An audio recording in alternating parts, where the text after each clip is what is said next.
Bienvenue pour cette troisième rencontre du cycle numérique, enjeu d'une métamorphose des territoires. Cette conférence est organisée en partenariat avec l'agence d'urbanisme de la région mulhousienne et dans le cadre duquel nous avons accueilli, je vous le rappelle, Bernard Stiegler et Valérie Peugeot. C'est notre première rencontre organisée dans l'Eurométropole et qui accompagne son mouvement. Nous avons l'opportunité, avec l'Eurométropole, de changer d'échelle, de nous glisser dans la réalité d'un monde qui change, sans que nous l'ayons spécialement vu venir dans ses implications locales, et cela depuis 20 ans. Le numérique éclate maintenant à notre réalité, dans notre vécu intime, familial, social, professionnel. Bien sûr, je parle de nos valeurs, de la mondialisation, de la métropolisation, des transformations de la société qu'elles engendrent, notamment de nos économies, de nos mobilités, de celles induites par le numérique, les données, les traces que nous laissons tous, sujet de ce jour et dont vous nous parlerez tout à l'heure. Pourtant, il nous manque une certaine lisibilité. Nous encourageons de multiples facettes de la culture numérique, sans pour autant en appréhender pleinement ses origines et ses conséquences. Où va-t-on? Qu'est-ce qui se joue? Qui gagne et qui perd? Comment plonger dans un monde devenu incontournable en choisissant notre direction? Notre relation à la connaissance, au savoir, à la croyance, est au cœur du tourbillon avec de réelles options individuelles et collectives à mettre en place. Dominique Boulier, que je salue, est professeur des universités en sociologie. Il travaille à Media Lab, Sciences Po Paris, laboratoire qui s'appuie sur les traces numériques, en tout cas si j'ai bien compris l'ensemble de la note qu'on m'a transmise, pour remettre les pratiques de sciences sociales au cœur du numérique, qui constitue un matériau inouï, puisque nous agissons avec des outils numériques, nous laissons donc des traces. Il nous montre en quoi un territoire équipé n'est pas pour autant un territoire numérique, que notre société est une société non plus de la connaissance mais de l'opinion, et dans laquelle la valeur est basée d'abord et peut-être surtout sur ce qui est monnayable. Pour construire de nouvelles territorialités dans ce monde qui change, il convient que citoyens et collectivités choisissent avec discernement leur relation au numérique et aux traces numériques, dans ce contexte de globalisation des échanges, de concurrence des territoires et de l'oligarchie des GAFAT, Google, Apple, Facebook, Amazon et Twitter. Nos traces, ce n'est pas seulement de l'information, mais du potentiel d'orientation de nos cerveaux et de tout notre être, donné à ceux qui les collectent. En conséquence, nos choix en termes de relations à ces techniques sont clairement de nature politique et non seulement d'outils ou de consommation. Entre les figures de la ville confisquée par les grands acteurs de cette mise en réseau et celle de la co-construction d'une Wikicity, ville apprenante, ce sont les mêmes participants, cependant, dans des configurations d'organisation technique et de choix citoyens et de modèles politiques opposés. Comprendre les politiques de traces numériques nous permet de nous situer dans ce monde devenu fort complexe et donc de choisir la direction dans laquelle nous voulons aller. Nous aider à nous situer, c'est la lourde charge que je vous laisse, Monsieur Boulier, que je remercie encore une fois d'avoir accepté de venir nous éclairer. Merci pour cette invitation, merci Monsieur le Président pour votre accueil.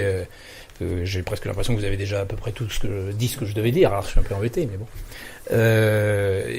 Je suis assez curieux et fasciné de voir que ces thématiques-là soient traitées de cette façon par une agence d'urbanisme et qui joue un rôle un peu particulier du coup dans l'animation intellectuelle. Je trouve ça vraiment passionnant et intéressant. Ça me permet de moi de renouer avec mes expériences urbaines très diverses auparavant et j'espère que justement nous serons connectés, que je ne ferai pas trop l'intellectuel de service qui plane dans ces théorisations sur ces terrains-là, sur ces questions numériques-là, où nous avons beaucoup d'éléments d'accroche que vous connaissez les uns les autres pratiquement, et j'espère que ça nourrira justement une discussion après cela riche.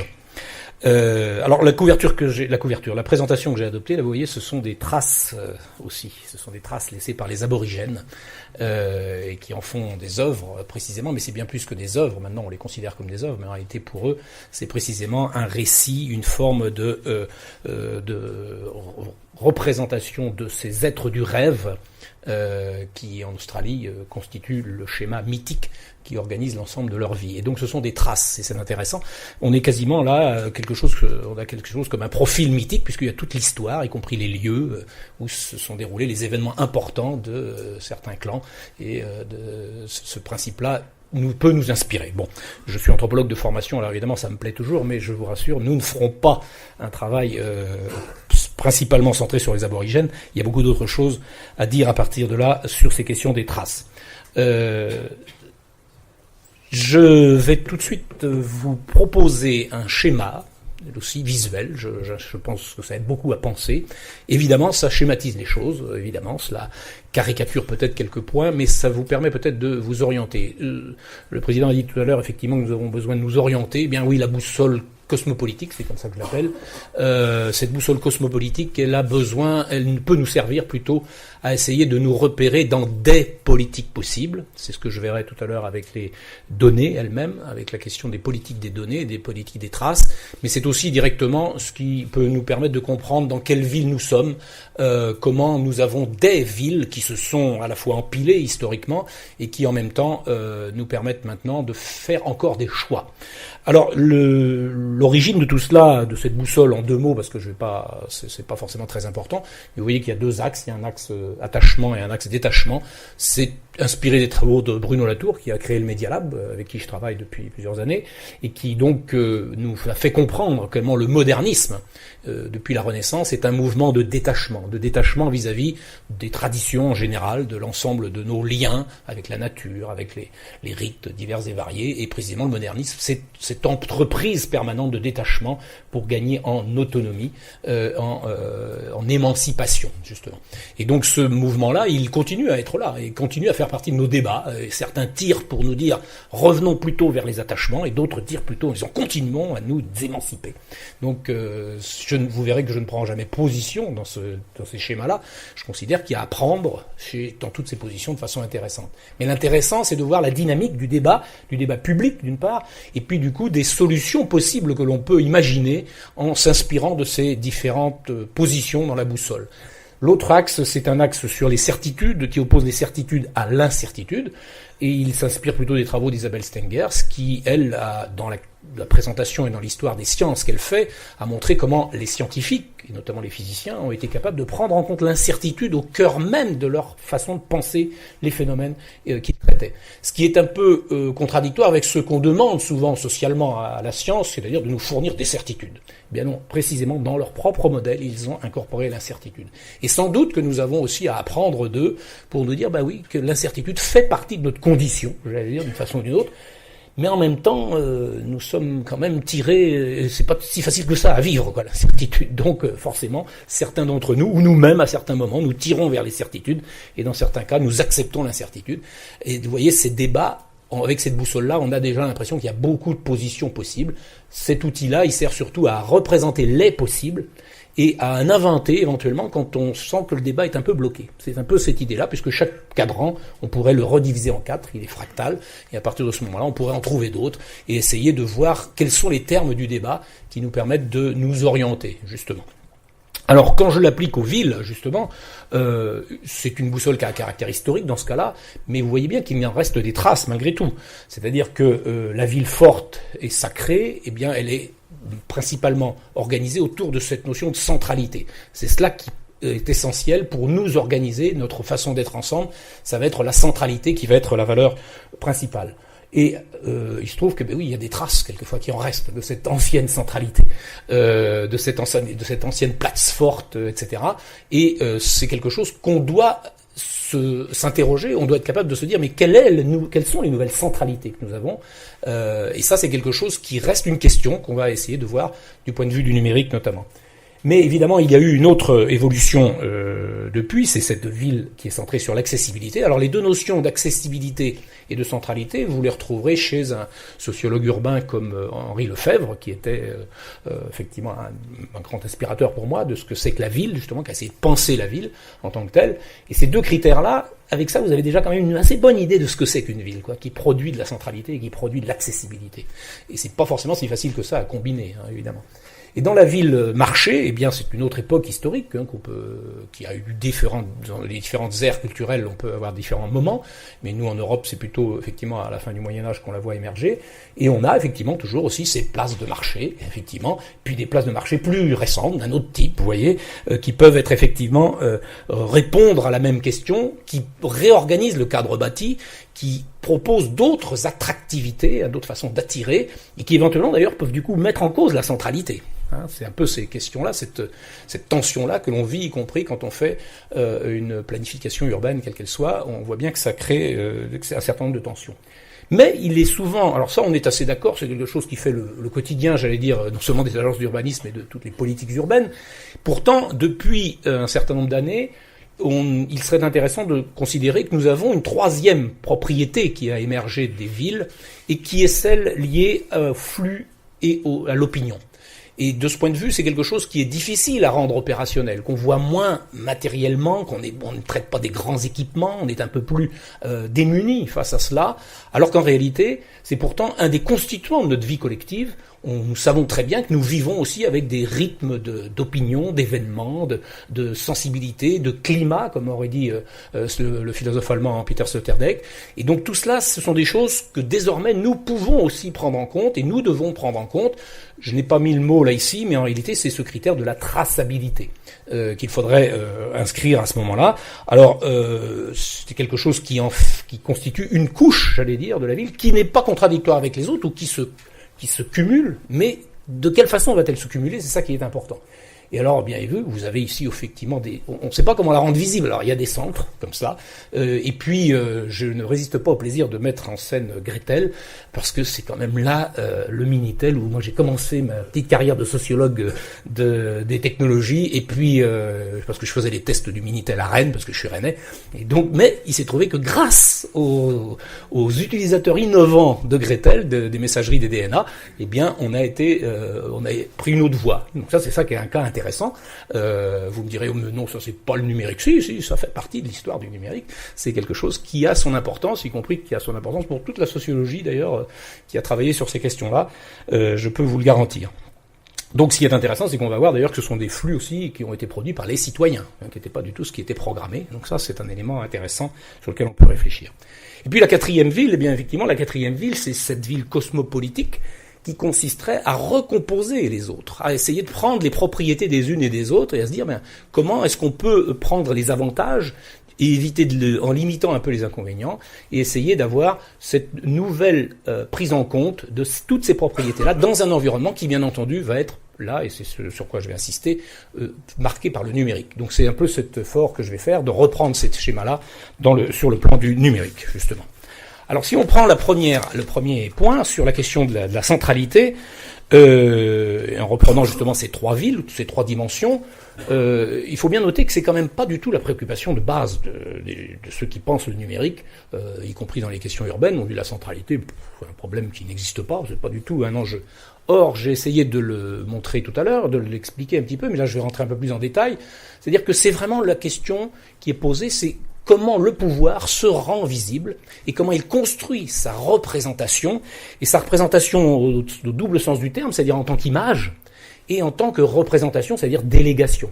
Et ce mystère-là, parce qu'il y a comme une forme de mystère quand même, qui était bien représenté par Hobbes dans son frontispice du Léviathan, où il y a cet être-là qui est peuplé du peuple, j'allais dire, mais qui en même temps est autre chose, qui le dépasse et qui en même temps est constitué de lui-même. Ce mystère-là, il reste un enjeu essentiel pour précisément faire société et surtout pour dire qu'effectivement il y a un endroit où ça peut s'énoncer, c'est la particularité du domaine du pouvoir. Alors ça suppose bien entendu de travailler sa représentation, de travailler des procédures de décision politique elles-mêmes et de désignation des autorités légitimes. La question que nous devons nous poser actuellement, c'est que tous ces éléments-là qui ont été constitués de façon très longue dans l'histoire, eh bien ils sont aussi remis en cause, ou tout au moins et j'allais dire amplifié, pour employer l'expression que j'aime employer à propos du numérique. C'est-à-dire, il ne s'agit pas de dire qu'il y a des révolutions, mais surtout de dire qu'il y a une amplification de ces possibles-là, et que le numérique, justement, va nous ouvrir de nouvelles pistes qui peuvent éventuellement créer des tensions certaines. Typiquement, nous allons avoir des techniques de symbolisation numérique qui vont nous dire qui est le centre, où est le centre, comment s'exprime, se visualise et se rend attractif l'attention sur comment on peut attirer l'attention sur un centre et lequel est-il. Alors dans les exemples, par exemple, vous connaissez ça, c'est par exemple le cas de Mumbai, effectivement vous avez la ville et puis une forme d'agglomération, enfin en l'occurrence c'est le City Collectorate et puis l'autre la Corporation of Greater Mumbai, eh bien vous avez des sites web pour l'une et pour l'autre. Bon, vous avez peut-être connu ça, c'est-à-dire que qui prend la prééminence, quel est le site qui s'impose, etc. Donc il y a forcément discussion, tension, potentiellement. Et puis vous avez cet élément-là, vous allez le retrouver aussi à Strasbourg. Eh bien vous avez un hôtel de ville, par exemple, oui d'accord, donc il y a du cadre bâti, ça sert à représenter, à visualiser le pouvoir, mais en même temps, vous avez un site qui en l'occurrence est celui plutôt de la communauté urbaine. Donc vous avez effectivement, c'est un autre possible. Donc est-ce qu'on garde la même chose, est-ce qu'on le duplique, qu'est-ce qu'on en fait? Et puis au-delà de ça, eh bien vous avez, et c'est là où je vais en venir, c'est que vous avez finalement un moteur de recherche qui lui va nous dire quelle est la hiérarchie des êtres qui ont un lien avec Strasbourg, par exemple, dans ce cas-là. Et bien là, j'ai pris un moteur de recherche qui est le moteur Exalid pour prendre un moteur français et qui n'est pas très connu, parce que précisément, vous savez très bien qu'en réalité, on utilise à 92% en France Google, d'habitude. Donc c'est bien ça la question. C'est-à-dire qu'en réalité, actuellement, par un processus assez historique, un peu étrange, eh bien nous avons finalement produit des effets de centralité d'un autre type avec un moteur de recherche qui devient celui qui énonce qui est grand et qui est petit dans cette affaire-là.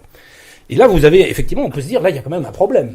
C'est-à-dire que nous sommes dans une situation où nous déléguons, d'une certaine façon, au moteur de recherche, la possibilité de définir ce qui est central dans une ville, de définir à partir d'un algorithme qui est protégé, qu'on ne connaît pas en détail, des hiérarchies qui sont forcément arbitraires, et du coup qui crée une forme d'image du pouvoir, et qui n'est plus contrôlable. Est-ce que ça veut dire que du coup, Google, justement, a pris la place, et que c'est lui qui dicte la hiérarchie des compétences entre les différentes institutions?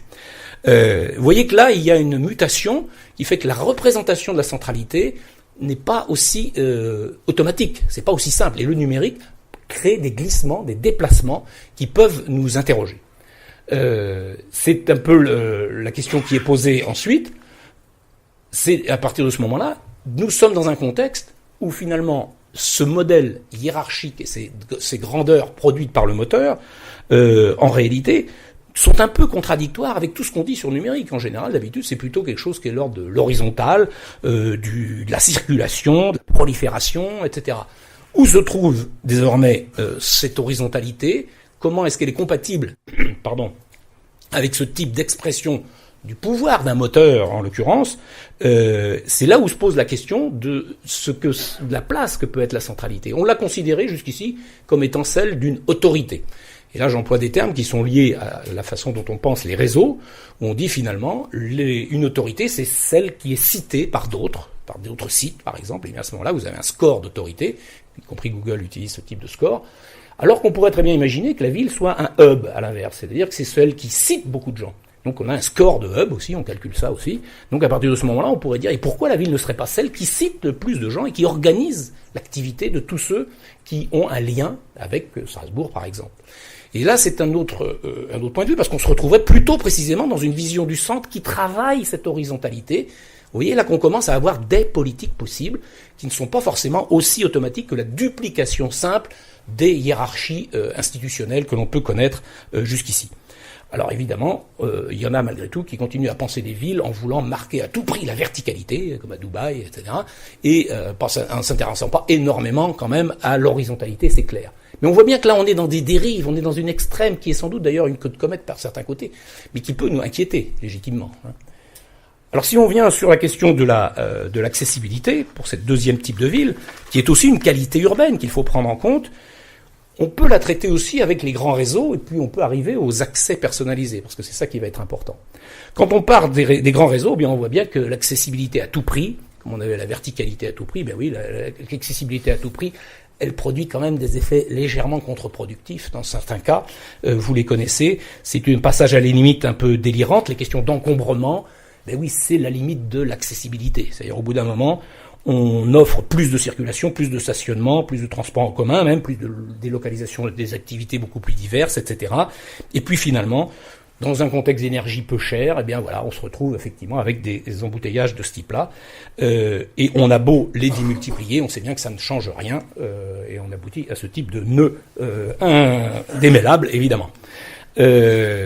Alors évidemment, le problème se pose non seulement pour les questions des transports, mais il se pose aussi pour l'accès à l'énergie, et donc c'est les grandes infrastructures d'accès à l'énergie. Et vous verrez effectivement que le numérique a une importance dans cette affaire-là, parce que précisément, il devient une ressource pour piloter un peu plus intelligemment tous ces accès-là, mais on peut rester dans une logique d'accessibilité pure, avec des gros débits, avec des grands centres qui produisent, etc. On peut aussi faire ça. Il y a plusieurs politiques d'infrastructures numériques venant soutenir l'énergie. Et on voit bien qu'il y a des débats, d'ailleurs, actuellement, sur ces questions-là. C'est aussi la même chose pour les télécoms. Vous voyez, quand on a des situations comme celle-là, où on est centré sur le filaire, dans lesquelles on n'a pas les outils et la programmation qui permet de mutualiser des investissements, bah, vous vous retrouvez avec ce type de choses. Vous avez vu ça dans un certain nombre de villes, sans doute, quoi. Mais on l'a aussi, quand on est dans le sans-fil, eh bien voilà, on a aussi des passages à la limite, avec cette connectivité, cette demande d'accès. Vous voyez un petit peu comment la demande d'accès est absolument énorme, mais quand elle n'est pas, on n'arrive pas à la planifier, à la gérer ou à la mutualiser, et bien évidemment, on arrive à ces éléments-là qui produisent, je le signale quand même, dans ce cas-là, il faut bien voir que ça génère des mondes médiatiques différents.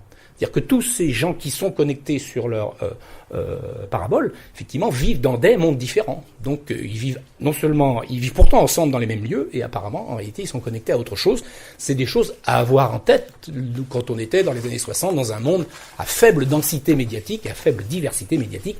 Il s'est passé de grands changements ont eu lieu. Il faut l'avoir en tête. Alors ça se traduit aussi dans les infrastructures par l'ensemble de ces concentrateurs. Vous voyez ça dans la ville. Quelquefois, il y a des choses que vous ne voyez pas. Mais tout ça, ce sont des grands réseaux. Donc on peut s'équiper, on peut toujours avoir plus d'accès, avoir encore plus de débit, etc. Il n'y a pas de problème. Il y a toujours une pression pour cela.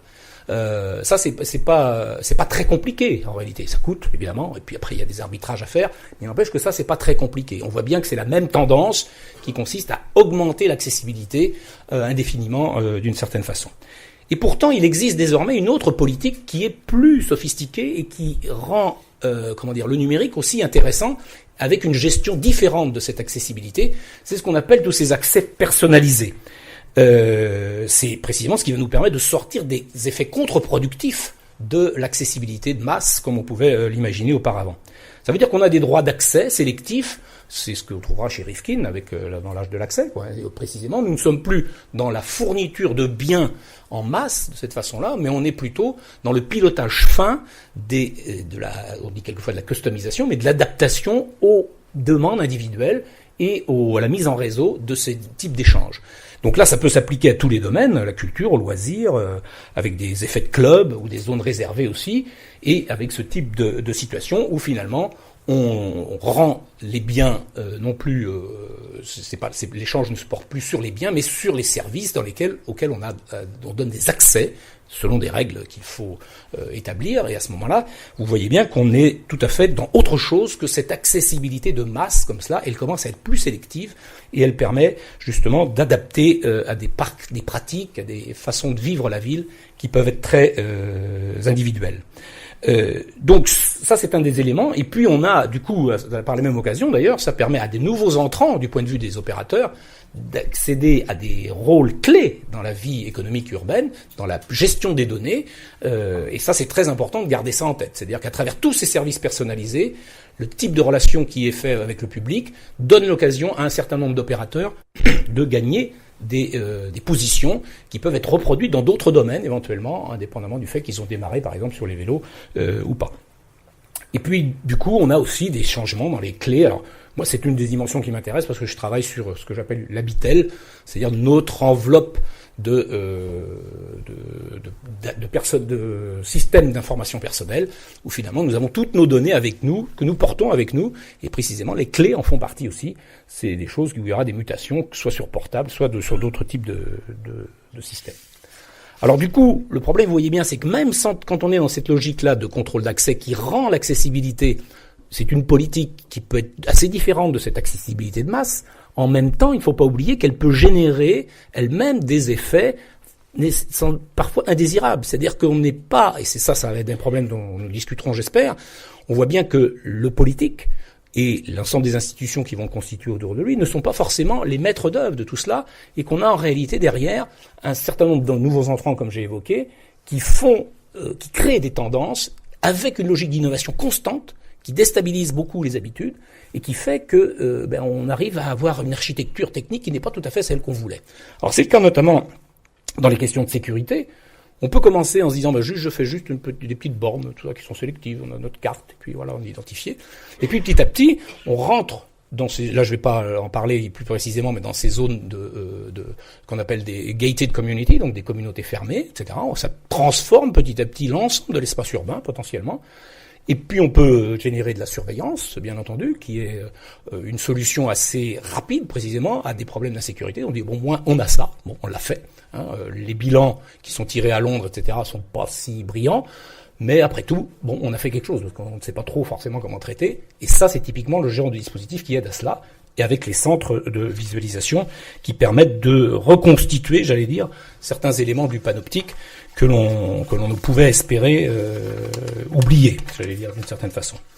Donc, ce qui est important dans cette affaire, c'est qu'on cherche à travers cela à trouver des solutions pour rendre l'accessibilité et le contrôle d'accès du coup opérationnel, pour trouver des solutions rapides à certaines choses, alors que précisément le numérique nous permettrait, en exploitant les traces, d'avoir en même temps des questions et une compréhension du problème différente. Et c'est là où je voulais en venir, parce que ça, c'était cette partie sur les villes que l'on a connues.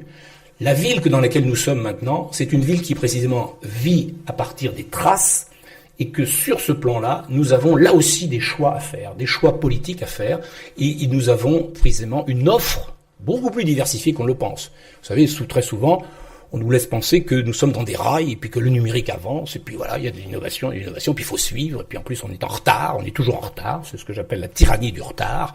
Donc voilà, donc on prend des décisions avec le couteau sous la gorge, il faut y aller. Et on voit bien que souvent, on se disait, dans certains domaines, le mobile, on est en retard, et puis en 2 ans, ça y est, c'est rattrapé, et puis voilà, et puis on n'en fait pas. Il y a beaucoup d'éléments, si vous voulez, qui nous empêchent de penser les choix politiques qui sont possibles. Alors qu'il y a des choix politiques possibles, et des choix qui se marquent dans la technique. Et c'est ça la particularité de mon approche. C'est pas dire qu'on a des valeurs différentes. Oui, on peut avoir des valeurs différentes, certes, mais en même temps, il faut les traduire dans des choix d'architecture technique. Et là, c'est quelquefois plus compliqué, parce que souvent, on laisse les clés aux ingénieurs. Après tout, on dit, c'est trop compliqué, on ne sait pas comment choisir. Oui, les ingénieurs vous disent, vous savez, ça, c'est quelque chose qu'on ne peut pas faire. Alors du coup, ça, l'écho inverse dans la population aussi, c'est de dire, oui, mais c'est la faute à l'informatique. Vous voyez, donc c'est comme ça, vous avez entendu ça aussi. Donc c'est en miroir, quoi. On se renvoie, on dit, mais vous savez, nous savons ce qu'on peut faire, et du coup, le public dit, c'est la faute à l'informatique. Or, c'est jamais la faute à l'informatique comme cela. Je veux dire, c'est toujours un ensemble de causalités et de choix qui ont été faits, et puis des choix qu'on n'a pas forcément voulu faire. On se retrouve maintenant dans des situations compliquées à gérer. Alors c'est cela ce sur quoi je voudrais insister maintenant, c'est que dans les politiques des données urbaines que nous avons à mettre en place, il y a plusieurs possibles. Là encore, vous voyez, j'utilise la même boussole, mais l'idée c'est d'en générer autant qu'on peut pour générer des idées, et surtout générer des alternatives. Et la première, effectivement, vous voyez qu'ici, on a 4 types de villes, où vous voyez déjà intuitivement, vous pouvez peut-être voir de quoi il s'agit déjà. Mais je vais avoir l'occasion de le détailler un peu plus. Le premier cadran, puisque je commence toujours en bas à droite là, le premier cadran, c'est ce que j'appelle le good old city, c'est le fait que je voudrais quand même rappeler que même quand on est dans une époque de smart cities, ça veut pas dire que les villes d'avant étaient complètement stupides, quoi. Mais quand même, c'est élémentaire à rappeler, mais c'est quand même utile de savoir ça. C'est-à-dire que les villes que l'on connaissait avant les smart cities, effectivement, elles avaient d'autres types de capteurs, et notamment des capteurs, pour rester dans cette métaphore, notamment des capteurs que j'appelle des capteurs en personne.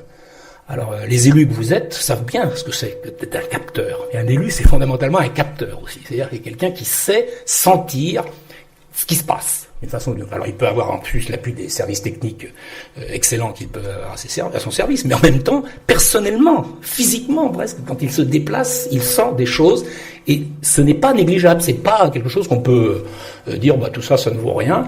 Si la politique est incarnée, c'est aussi à cause de ça. Sinon, effectivement, on mettrait des systèmes automatiques, certains le souhaitent d'ailleurs, en disant ça pourra se faire, on aura tous les capteurs, et on élimine les médiations humaines. Non, ce qui est important, c'est effectivement de considérer que cette époque-là, évidemment, n'est plus suffisante, certes, mais que on ne peut pas oublier, là encore, celle-là. L'intérêt, ça va être de savoir comment on compose avec celle-là. Donc, et c'est important de l'avoir en tête. Alors, la première, qui est la plus importante et qui fait le mouvement, y compris de marque, autour des Smart Cities, c'est celle qui est portée par IBM, qui avait un peu lancé le terme de Smart Cities, d'une façon ou d'une autre.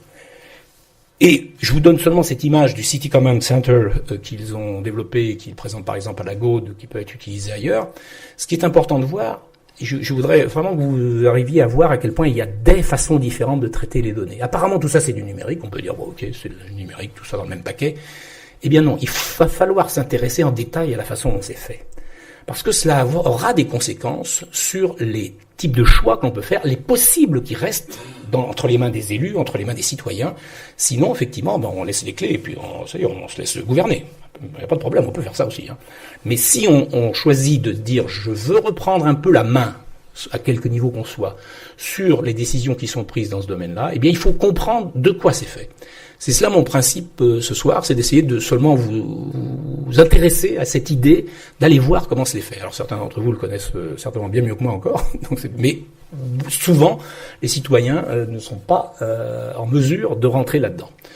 Or ici vous avez le cas, c'est un exemple qui est pris sur Rome, mais c'est un exemple seulement de maquette, si vous voulez, dans leur City Command Center. L'intérêt, c'est que IBM reproduit quoi avec ce modèle-là? Vous voyez qu'il traite à peu près toutes les fonctions qui sont effectivement listées de la vie urbaine en général. Ce qui est important, c'est qu'il les traite de façon centralisée. Il est une expression pure de la ville centralisée, de la centralité que j'évoquais tout à l'heure. C'est pas la ville centralisée, c'est la centralité. C'est-à-dire qu'il consiste à dire, nous allons créer ce système d'information qui va rassembler l'ensemble des systèmes d'information d'ailleurs, qui va les convertir, voire les requalifier pour les rendre interopérables, et qui va donc obliger, y compris un certain nombre de services, à se réorganiser pour que leurs données soient réexploitables dans les bons termes, disons, pour que la base de données puisse traiter tout cela, qui est plus qu'une base de données, parce que c'est une base de données équipée d'intelligence artificielle, avec leur grand système Watson, et c'est des choses très puissantes, c'est-à-dire c'est du traitement de haut niveau des informations, c'est pas seulement de la trace de bas niveau, c'est aussi des connaissances sur les risques, sur un certain nombre de principes d'interaction, et basé sur des modèles. Donc ils travaillent sur des modèles, ils constituent des modèles qui vont leur permettre d'anticiper et de conseiller, d'aider à la décision. Et donc ce modèle-là, c'est pas du tout un modèle bottom-up, ou comme ça, non, il est vraiment top-down, c'est-à-dire c'est vraiment, nous constituons le modèle, et on réorganise les services en fonction de ça, nous réorganisons la captation des données en fonction de ça, et nous avons donc une aide à la décision optimale, puisque nous avons l'ensemble des algorithmes qui vont permettre de faire correspondre des séries de données avec des risques anticipés, parce qu'on a déjà une histoire, etc. Donc c'est important d'avoir cette vision de ce type d'approche, qui se traduit par des centres comme celui-là, à Rio de Janeiro, justement, où on a, précisément, c'est une vitrine, parce qu'en réalité, ils l'ont pas vendu ailleurs, donc c'est un peu une vitrine, mais c'est intéressant de l'avoir en tête, c'est un peu le modèle du Houston, si vous voulez, de la ville, quoi.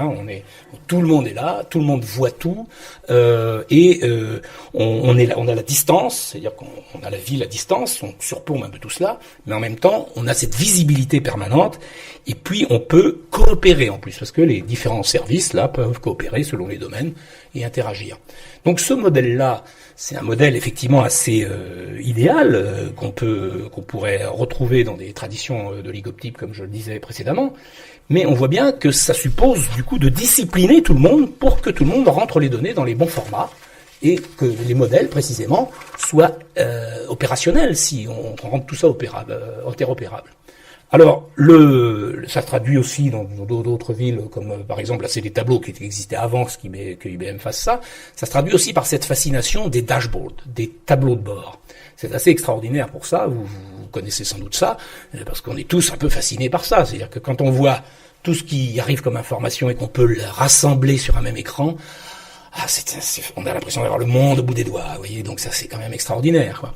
Et évidemment, je comprends que quand on dirige une ville, que ce soit du côté administratif ou politique, ça c'est un peu fascinant, quoi, c'est un peu fascinant. Et de ce point de vue, ce qui est intéressant, c'est qu'on voit tout, mais qu'en même temps, on peut tout calculer. On peut tout calculer.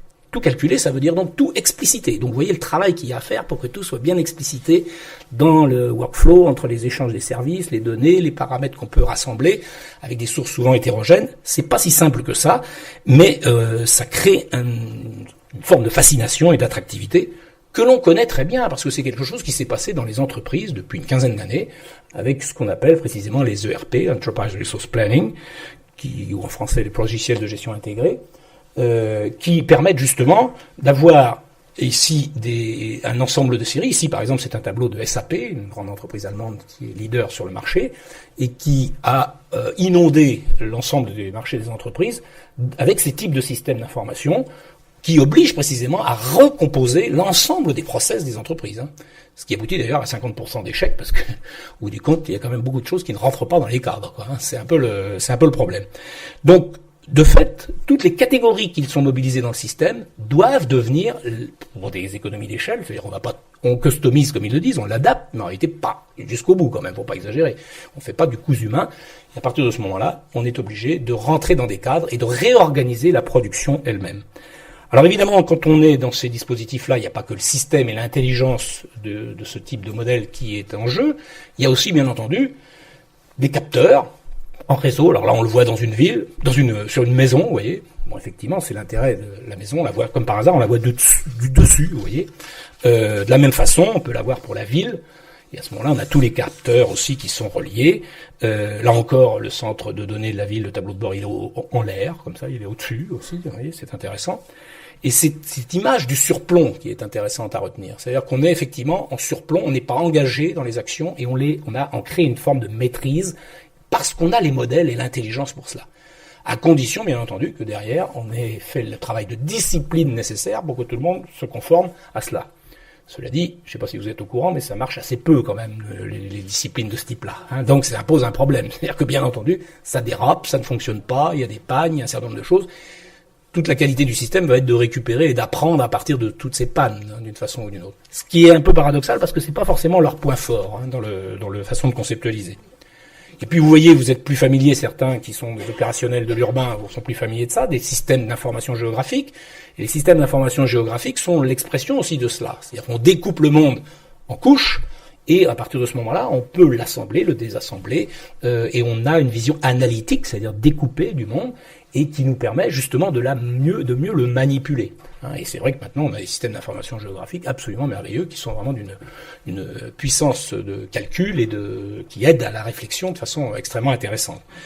Alors moi, je sais que dans des villes où je suis allé, comme à Bangalore par exemple, ça c'est une société française qui a réalisé la première couverture du sol, la première photo de couverture du sol de Bangalore. Les élus n'avaient jamais vu cela. J'avais jamais vu leur territoire de cette façon-là. Et ça fait quelque chose, évidemment. Ça aide à penser, ça crée une réflexivité. On peut dire tout ce qu'on veut, oui, c'est du top-down, etc. D'accord, on peut le critiquer. Et en même temps, on peut pas nier que ça fait quelque chose. C'est un apport considérable pour le pouvoir, en l'occurrence, pour comprendre de quoi est fait son territoire. Et derrière, avec les logiques de cadastre, etc., qui vont avec, quoi. Donc, c'est important de ne pas sous-estimer la force de frappe de ce type de dispositif. Et puis même, je dirais, on peut même rajouter une couche, mais là qui est souvent oubliée, bien entendu, dans les systèmes d'information, dans les systèmes d'information géographique. C'est cette couche, j'allais dire atmosphérique, si on veut, c'est-à-dire le spectre des ondes radio. Il se trouve que ce spectre-là, ce qui est le spectre des États-Unis, la visualisation me plaisait, donc c'est pour ça que j'ai gardé celui-là, mais il est intéressant pour vous montrer la complexité de la répartition des ondes pour les territoires américains, avec toutes ces petits carrés, etc. Ça veut dire qu'il y a une régulation de cet espace-là qui est vraiment très très fine et très compliquée, y compris avec des fréquences qui sont mises aux enchères, etc. Tous ces éléments-là sont très très importants. Mais pensons bien que dans le gouvernement des villes, par exemple, c'est des choses dont on s'occupe assez peu, en général. Or, nous avons aussi, et nos citoyens, nous-mêmes, nous vivons aussi dans cet espace-là. C'est-à-dire nous sommes connectés à des réseaux de radio, des réseaux Wi-Fi ou pas, etc. Nous avons un ensemble de fréquences. Alors on en est sensible quand il y a des gens qui viennent protester pour les questions sanitaires. Bon alors là d'accord, on se dit tiens oui il y a des réseaux comme cela. Mais même autrement, on vit dans cet espace-là. C'est une couche qu'on a tendance à oublier et qui finalement fait partie aussi du numérique, mais qui existait avant le numérique, donc c'est pas forcément lié au numérique, et qui rajouterait une couche si vous voulez dans l'ensemble de la gestion urbaine. C'est juste un ajout, j'allais dire, que je voulais signaler. Alors ça, c'était la première ville, celle que j'ai présentée jusqu'ici. C'était la première ville, c'est-à-dire cette ville moderne par excellence, cette ville en surplomb, cette ville dont les données sont produites pour capter le monde à partir de modèles. Et donc ça, c'est une possibilité, c'est une politique. Évidemment, c'est celle qui est commercialisée par un certain nombre d'entreprises, dont IBM, mais c'est pas forcément la seule possibilité. C'est pas la seule possibilité. Il faut garder en tête qu'il y a d'autres possibilités, et pourtant, ça va reposer aussi sur la gestion de ces données-là. C'est le cas notamment, c'est ce que j'appelle donc les data city, Google City. Je prends Google parce que c'est plus puissant dans ce domaine-là, mais en réalité, il y en a d'autres aussi. Donc, c'est important de voir bien en tête que cette politique-là, qui va s'appuyer sur les données, n'est plus basée sur de la modélisation. C'est-à-dire que vous n'avez pas tous ces schémas d'interrelation et disciplinaires, etc. On capte les séries de données que l'on a et on les traite en parallèle et on fait un certain nombre de corrélations. Et quand on a ces corrélations, eh bien, on fait un certain nombre de tentatives d'hypothèses là-dessus, mais c'est vraiment très léger, on n'a pas besoin d'explications. On fait surtout des prédictions. Et on se dit, voilà, j'ai ramassé des données sur les parcours automobiles à telle heure, et puis les localisations des établissements scolaires, et puis, je sais pas, une autre série, et puis bon, il se trouve qu'il y a des choses qui matchent, comme on dit, qui vont ensemble, et à ce moment-là, on est capable, parce qu'on a des grosses puissances de calcul, parce qu'on a des très grandes séries de données, de trouver par approximation et par apprentissage, ce sont des techniques de machine learning, effectivement, l'intelligence artificielle, nouvelle version, et donc on commence à apprendre et on se dit tiens, mais là il y a une corrélation. Qu'est-ce que ça veut dire? On n'en sait pas forcément a priori, mais ça donne l'occasion de réagir. Ça donne l'occasion de réagir, d'être capable de se dire je peux agir sur tel élément, et ça c'est un point très différent de la version des modèles qu'on pouvait avoir précédemment. Je vais commencer sur ce point-là en présentant la question des maps, des cartes, des Google Maps. Et ce n'est pas un hasard. Google a investi massivement dans cette affaire. Massivement. Et il est devenu quasiment, en dehors de OpenStreetMaps, qui est la version effectivement open source de ces cartes aussi, et qui croît sans arrêt, et qui peut devenir une alternative très sérieuse, il n'empêche que Google a investi massivement là-dessus. Pourquoi? Parce que dans toutes ces séries de données qu'il collecte à des titres divers, eh bien, au moins il y a un point de référence qui se connecte directement avec le monde assez facilement, c'est la géolocalisation. Donc avec ça, au moins, même si vos séries de données, n'ont pas vraiment de relation, mais vous pouvez déjà essayer de les relier à partir d'un point. Quand vous avez cette série de données-là, à ce moment-là, ça aide énormément. Et donc, cette carte-là, qui se résume à quelque chose de très basique, c'est vraiment de la localisation, mais pour les géographes, c'est une catastrophe, les Google Maps. C'est vraiment le degré zéro, de ce point de vue-là, parce qu'il y a toutes les autres propriétés géographiques qui ne sont pas représentées. Mais il y a de la localisation, la géolocalisation, et c'est de la donnée qu'on peut traiter massivement en ancrant tous les sets de données là-dessus. Donc c'est très important, c'est pas un enjeu de détail, la question des cartes et de qui a accès à tout cela. Pareil, pourquoi c'est un enjeu? Parce que pendant ce temps-là, nous équipons les villes d'une part, mais aussi nous-mêmes, de producteurs de traces, de producteurs et de capteurs de traces, sans arrêt, partout, etc. Notre vie équipée avec les mobiles, avec nos portables, est une entreprise de génération de traces en masse, si vous voulez. Évidemment, petit à petit, la question va se poser de dire mais qui récupère tout cela? Qu'est-ce qu'on en fait? Et comment est-ce qu'on peut les valoriser? Est-ce qu'on sait exactement ce qu'on fait? Eh bien oui, on sait qu'on a 2/3 de l'humanité qui maintenant est équipée de téléphones portables. En 20 ans, c'est absolument incroyable comme niveau de croissance. C'est une mutation de mon point de vue. C'est une mutation anthropologique. C'est pas un détail, le téléphone portable. Ça n'a pas grand rapport avec l'ordinateur.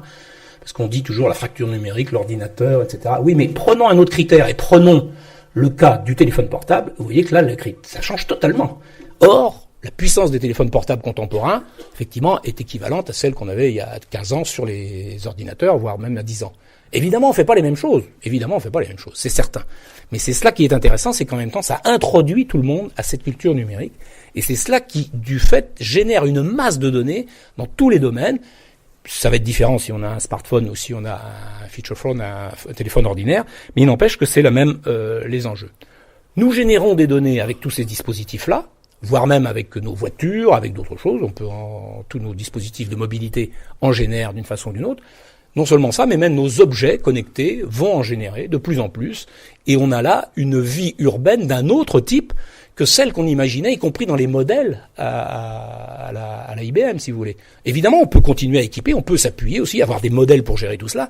Mais là, ça prolifère. C'est plus du tout la même chose. C'est-à-dire, ce sont des dispositifs qui sont pas contrôlés par personne au départ, qui génèrent des données, quelquefois même, moi qui ai fait des grosses enquêtes internationales sur les traces que génèrent les mobiles, je peux vous dire, même les opérateurs, ils se rendent compte qu'il y a des choses qui passent, qui fuient, mais ils savent pas pourquoi, ils savaient pas que ça fuyait. Donc, je peux vous dire qu'effectivement, ça fuit partout. Donc, si on avait un réseau d'eau qui fuyait comme ça serait grave.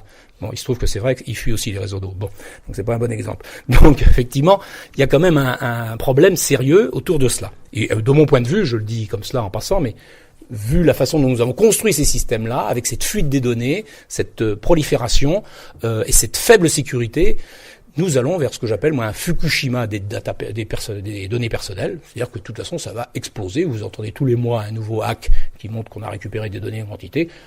Tant qu'on n'aura pas pris ça dans la figure, on ne réagira pas. Et je peux vous dire qu'on y est, on y va, et à peu près de façon certaine. Alors, c'est pas pour autant qu'on va se dire, on arrête tout et on bouge plus, ou on se ferme complètement.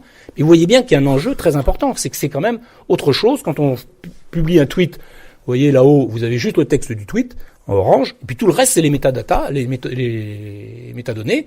Puis vous voyez, tout ça, c'est exploité massivement. Vous ne le savez pas, ça ne vous intéresse pas spécialement, et pourtant, ça fait de l'information si c'est exploité, en tant que trace, par la plateforme en question, qui va être Twitter, et voire par d'autres qui vont utiliser des systèmes pour récupérer ces données-là et les valoriser, les analyser, et faire, c'est précisément ce traitement de masse que j'évoquais tout à l'heure, pour voir les éventuelles corrélations. Alors, bien entendu, ça peut tout à fait se connecter encore à des dispositifs assez classiques de régulation, toutes ces sources-là. Vos données, la reconnaissance optique des plaques, ça permet de réguler le trafic aussi. Et donc, vous avez beaucoup d'autres choses qui vont rentrer dans les systèmes autrement.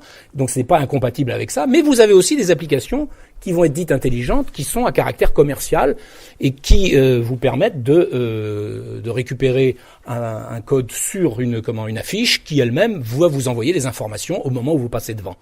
Tous ces éléments-là, cette publicité que tout à l'heure on disait l'accessibilité et les accès personnalisés, eh bien oui, là il y a des accès personnalisés qui consistent à dire j'ai repéré votre téléphone et tac, je vous balance la publicité qui peut vous intéresser parce que vous avez eu cet historique de parcours que je connais à tel moment dans le centre commercial ou sur un site si j'ai été capable de faire correspondre toutes ces données-là. Donc vous vous souvenez peut-être de Minority Report où il y avait effectivement ce moment où Tom Cruise reçoit des informations quand il rentre dans un centre commercial et on lui parle personnellement, on lui dit monsieur machin, etc. Bah oui, on y est. De toute façon, c'est ce type de choses qu'on en a. Ici, vous aviez une tentative aussi où c'était l'écran qui filmait les personnes aussi, qui reconnaissait s'ils regardaient ou pas l'écran. Donc là, il y a eu un problème légal et ça a été supprimé parce que précisément c'était quand même un peu beaucoup intrusif, quoi. Bon, c'est un peu un problème. Mais vous voyez qu'on est toujours dans des limites parce que à partir du moment où on met des capteurs, sait-on exactement qui produit les capteurs, qui les contrôle, etc. C'est un problème qui n'est pas du tout réglé a priori. Alors ça entraîne aussi précisément une possibilité d'exploiter toutes les données, l'open data. Vous avez entendu parler de ce mouvement général, c'est un peu cet élan qu'on trouve dans beaucoup de pays maintenant, effectivement, d'ouverture des données administratives de l'État, des collectivités ou autres, etc., pour les rendre disponibles aux citoyens. Quand c'est présenté comme ça, c'est aux citoyens. Donc vous avez des cas typiques de catalogues comme à Vancouver, par exemple, où vous avez une ouverture massive de données qui aboutissent à quoi? Avec toutes les canalisations d'eau. On voit la carte des canalisations d'eau, la carte des bâtiments publics, la carte des pistes cyclables, les webcams, etc. C'est pour prendre quelques exemples. Et puis du coup, on voit bien qu'il y a des possibilités pour certains acteurs, en l'occurrence ici pour un petit développeur qui a récupéré des informations sur les sites de transport à Londres et qui produit une carte interactive pour avoir les horaires exacts d'arrivée de chaque train. Donc il est capable de suivre de chaque train dans le métro pour dire à quel moment ils vont arriver, etc.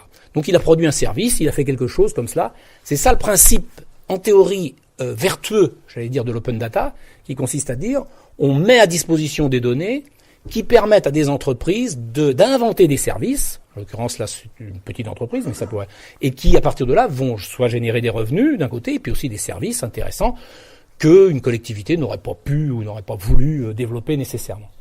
Alors ça c'est le discours en théorie. C'est le discours, disons, d'accompagnement, comme on dit, de ce type de technologie et de ce type d'offre. En réalité, le bilan des innovations qui sont liées à ça est pour le moment très très très maigre. Très très maigre. C'est un problème. Une ville comme Rennes, en France, était fameuse pour avoir démarré très vite sur cette question-là, en espérant ce cercle vertueux. Mais en réalité, non. On se rend compte que les entreprises n'adhèrent pas, ne démarrent pas sur cette affaire-là, pour des raisons qui peuvent être très compréhensibles. C'est-à-dire que finalement, les sets de données qui sont fournis, ils sont construits souvent pour des raisons de métier, on appelle ça des données métiers, et sont souvent captives des applications, parce que ce ne sont pas des données en soi, il y a des données brutes, ça n'existe pas, ce sont des données orientées pour l'action, c'est-à-dire qu'un service, quand il produit un service urbain, quand il produit des données, c'est pour ces services, pour produire son service, pour suivre le ramassage de ceci ou de cela, etc. Donc, et à partir de ce moment-là, quand vous les mettez à disposition, il y a plein de choses qui manquent, qui ne sont pas forcément intéressantes pour quelqu'un d'autre qui voudrait en faire autre chose. Donc la requalification, la réutilisation ou une réinvention des données à partir pour d'autres objectifs, c'est pas si évident que ça. Et le coût de l'investissement n'est apparemment pas si rentable que ça pour le moment. Ça pose d'autres problèmes, bien entendu, parce que ce type de données libérées, en revanche, est tout à fait exploitable par des grandes plateformes, comme Google encore, qui sont capables, elles, de remouliner tout cela dans d'autres ensembles, puisqu'elles ont un ensemble de suivi individuel des parcours, par exemple, puisque quand on est sur Android, ils récupèrent tout ça aussi. Si vous appelez les Google Maps, ils les récupèrent aussi. Et tous ces éléments-là, on peut estimer, pas pour le moment encore vraiment de façon opérationnelle, on peut très bien estimer que ces données-là seront immédiatement captables pour ça. C'est pour ça que les villes qui se lancent dans ces politiques d'open data sont toujours un peu tiraillés, parce qu'on se dit, oui, mais c'est quand même ça a une valeur, on va les donner à qui, et pourquoi on les donnerait à Google qui en ferait ce qu'il veut et qui les valoriserait? C'est pas aussi simple que ça, effectivement. Ce n'est pas du tout, aussi transparent ou aussi évident, parce que dans le monde numérique dans lequel nous sommes, il y a des asymétries qui se sont creusées aussi, avec des grands ensembles qui sont capables de capter la donnée et d'en faire quelque chose et d'en produire de la valeur sous un mode qu'on n'imaginait pas, parce qu'ils n'ont pas besoin de ce travail de modélisation, parce qu'en réalité, on fait des corrélations entre toutes ces sets de données à partir du moment où on en a beaucoup, et à ce moment-là, on crée effectivement des occasions, des possibilités de services que d'autres n'auraient pas imaginées. Alors évidemment, le petit développeur dans son coin, lui, il va pas forcément nécessairement capter tout cela en même temps. Sauf que des grands capteurs de données, j'appelle ça les prédateurs de données même, bien effectivement, ces grands prédateurs de données, eux, ils sont capables de faire des relations et du coup de produire la valeur que l'on pouvait imaginer au départ dans ce type de service. Alors, je vais passer vite sur la dernière et je suis pas très loin de ma conclusion, c'est qu'effectivement la troisième, c'est Wikicity, c'est-à-dire cette ville. Il ne faut pas oublier qu'on a vu deux politiques qui sont bien différentes, encore une fois. Celle d'IBM d'un côté, pour résumer, c'est pas forcément IBM, mais c'est ce modèle de la Smart Cities qui est basé sur des modèles, justement. Et puis celle de Google, ou de Data City, où on récupère les données et on met les choses en parallèle et on trouve des corrélations. Là, on en a une troisième. Vous voyez qu'il y en a encore et on pourrait peut-être en trouver d'autres. Vous voyez, une troisième, c'est cette Wikicity qui consiste à dire les citoyens eux-mêmes peuvent contribuer à non seulement cette fourniture de données, mais cette exploitation de données. Alors je pense que Valérie Peugeot avait développé déjà ce thème-là de façon plus importante, je ne vais pas insister beaucoup là-dessus, mais c'est très important d'avoir en tête qu'il existe cette possibilité-là aussi, et que le fait de choisir une des solutions seulement, de fait, va tuer les autres. Donc, de fait, c'est ce qui se passe. Et c'est souvent le Wikicity qui tombe un peu à l'eau, parce qu'on choisit un grand opérateur de préférence, mais il est très difficile de mener l'ensemble en parallèle. Or, il est très important, au contraire, de mon point de vue, que l'écosystème des données, justement, des données urbaines en l'occurrence, puissent être diversifiées et qu'on puisse exploiter les qualités des uns et des autres. Je ne dis pas qu'il n'y a pas de qualité dans le modèle IBM, au contraire, il y en a plein, dans celui de Google aussi, et dans celui de Wikicity, d'autres. Mais on sait très bien que quand on commence à investir fortement dans un axe, eh bien on se retrouve un peu dépourvu parce qu'on n'a plus les ressources pour soutenir un autre. Soutenir la diversité de cet écosystème, ça devrait être quasiment une ligne politique permanente, indépendamment de chaque choix et de chaque partenaire ou de quel type d'entreprise on choisit. Et ça, c'est quelque chose qui est rarement présenté parce qu'on va faire une opposition noir-blanc en disant Wikicity contre IBM, etc. Non, on n'est pas obligé de faire un choix noir-blanc, sauf qu'on sait bien que quand on met un certain nombre d'investissements sur certains choix, après, s'il reste plus rien pour le reste, eh bien, on est dans des rails et on a tué une partie de l'écosystème. Donc c'est ça qui est important. C'est mon point de vue, mon point politique important et stratégique dans ce point de vue-là. Ce n'est pas d'opposer systématiquement les uns ou les autres ou d'alerter seulement sur les dangers des uns et des autres. C'est surtout d'alerter sur les dangers cette espèce de monopole ou de ces rails dans lesquels nous nous retrouverions. Et ça, c'est important d'avoir une politique publique, parce que là, c'est vraiment une préoccupation de politique publique qui garde cette diversité. Après, la forme précise, c'est au cas par cas qu'il faut pouvoir la discuter, évidemment. Évidemment, il y a des sites qui rendent compte de cela, de toute l'utilisation possible des données publiques, comme on a vu tout à l'heure, parce que précisément les données publiques peuvent aussi servir à des usages coopératifs, collectifs, citoyens, etc. On en connaît d'autres qui sont plus simples, comme des applications comme cela, ou effectivement aussi Clickfix, où les gens font des rapports sur les problèmes qu'ils rencontrent dans la ville, les pannes de lampadaires, de trous dans la ville, etc. Évidemment, ça ne marche, donc ils contribuent. Mais si on veut qu'ils continuent à contribuer, il vaut mieux répondre correctement. C'est-à-dire si on les oublie, si on ne répond pas. Donc ça veut dire que derrière, il faut tout le service de traitement et de réponse effective. Parce que sinon, ça ne sert à rien. Donc ces boucles-là, on peut, j'en donne très très peu d'exemples, parce que je pense que Valérie Peugeot en a parlé plus, mais il y a beaucoup de choses qui sont possibles, mais là aussi, il faut une vraie volonté politique et des soutiens qui permettent d'équilibrer entre les différents types de politiques de données de façon importante. Et puis pour terminer, j'attirerai seulement votre attention sur le fait que nous-mêmes, chercheurs en sciences sociales, et tous ceux qui dans la salle sont amenés à traiter de ces données-là, eh bien, nous sommes aussi sous pression du big data. Nous sommes aussi sous pression. Ces modèles que j'ai évoqués qui consistaient à dire on va seulement étudier des corrélations et on se passe des causes, parce qu'on est dans ces logiques-là, effectivement, on n'a plus besoin de faire des grandes hypothèses. Ça rejoint ce qu'un responsable de Wired, le magazine branché américain, disait quand il disait « the end of theory », c'est-à-dire la fin de la théorie, Chris Anderson, c'est-à-dire finalement on peut se passer de la théorie, quoi. On peut se passer de la théorie. Il suffit de lancer des grands calculs sur des grandes masses de données, y compris des données non structurées, avec les algorithmes qui convient, avec l'apprentissage qu'il faut, et à partir de ce moment-là, on arrivera à s'en sortir, on trouvera des solutions. Parce que le problème, c'est cela actuellement. On nous demande, y compris aux sciences sociales, mais qui sont pas très bonnes là-dedans, de trouver des solutions, avant de trouver des explications. Donc, et nous, on est encore à chercher nos explications, à faire des hypothèses, etc. On dit, non, mais moi, la semaine prochaine, je veux une solution. Et ça, c'est valable dans les entreprises, dans la finance encore plus, parce qu'on est effectivement en réactivité maximale, mais aussi, petit à petit, ça gagne le monde politique, on voit bien. Le monde des décideurs, la sphère publique aussi, on veut des solutions. Et donc, si on a des solutions qui viennent de ces corrélations pas très fondées, mais qui, au bout du compte, par approximation, finissent par être pas mal quand même, dans certains cas, vous ne savez pas les causes, vous ne savez pas construire le modèle qui permettrait d'expliquer cette corrélation, mais au bout du compte, vous avez de la prédiction. Et ça, c'est bon, ça suffit, ça aide à décider. Donc, les sciences sociales, j'en ai produit effectivement un petit tableau pour, encore une fois, vous me direz que j'ai des manies de classification, mais nous avons lancé maintenant un séminaire à la Fondation Maison de Sciences de l'Homme à Paris, sur la 3e génération de sciences sociales, qui consiste à dire, nous avons eu une époque de quantification qui était basée sur les recensements, et donc, c'était l'idée de la société, on avait l'exhaustivité de la société, vous voyez, on était capable de voir tout, les statistiques se sont construites là-dessus, très puissant, impeccable. Maintenant, tout le monde admet que ça marche pas mal, quand même. C'est quand même utile. Et puis, mais c'était les États qui pilotaient ça, bien entendu. Ensuite, on a eu, en 1936, enfin, je date ça précisément en 1936 avec Gallup, on a eu effectivement les sondages. On a inventé les sondages, et en inventant les sondages, on a inventé l'opinion publique. C'est-à-dire que maintenant, on a des dispositifs, ça a mis du temps à se mettre en place, mais maintenant, on dit d'accord, c'est l'opinion publique des sondages. Oui, c'est l'opinion publique des sondages, mais en même temps, ça finit par tenir, ça finit par avoir du sens, et tout le monde s'y intéresse et se régule là-dessus. Donc, on a de fait exister cette opinion. Et là, on voit bien que c'est les masses médias qui étaient au centre de l'affaire et qui gouvernaient un petit peu ce type d'opération, en lien déjà un peu avec les marques à travers les études de marché. Mais désormais, nous avons, ce que j'ai proposé, une autre entité qui finit par exister, c'est ces éléments de traces que nous pouvons récupérer et qui sont en réalité portés par les marques qui génèrent, qui soutiennent les plateformes et qui sont soutenues par les plateformes, qu'on a évoqué tout à l'heure, Google, Amazon, Facebook, Apple et Twitter. Effectivement, et ces plateformes-là, elles génèrent des traces qui permettent aux marques de suivre la réactivité et les liens, les effets de leurs actions.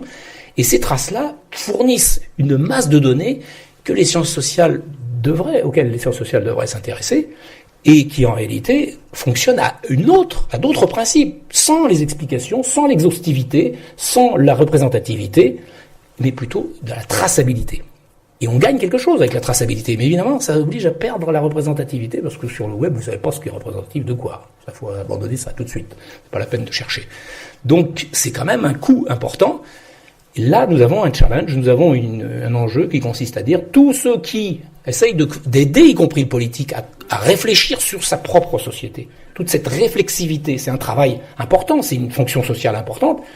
Eh bien, ils sont en situation de menace par la puissance de calcul des big data, et qui fait qu'en réalité, eh bien, on pourrait très bien dire tout cela, passons-nous de tout cela, allons vite aux solutions et lançons des grands calculs à partir de ces traces-là. Le pari que je fais, c'est effectivement de dire qu'on peut réinventer des sciences sociales qui soient capables de prendre ça en compte et de les traiter, et qui continuent à jouer un rôle de réflexivité. C'est pas gagné, mais vous comprenez que c'est un objectif de survie absolument essentiel pour notre propre métier. C'est un petit point absolument nombrilique apparemment, mais en réalité, qui je pense est un enjeu de société globale qui va bien au-delà de ce seul problème. Donc je ne voulais pas seulement vous faire passer mon angoisse existentielle, et plutôt vous avertir sur le fait qu'il y a des choix possibles. Et donc dans ce domaine-là aussi, de la réflexivité des sociétés sur elles-mêmes, il y a aussi des possibilités. Et il s'agit d'être bien conscient de cela, et de garder ouvertes ces possibilités-là, et non pas de tomber dans des rails que d'autres nous auraient tracés sans que nous l'ayons décidé.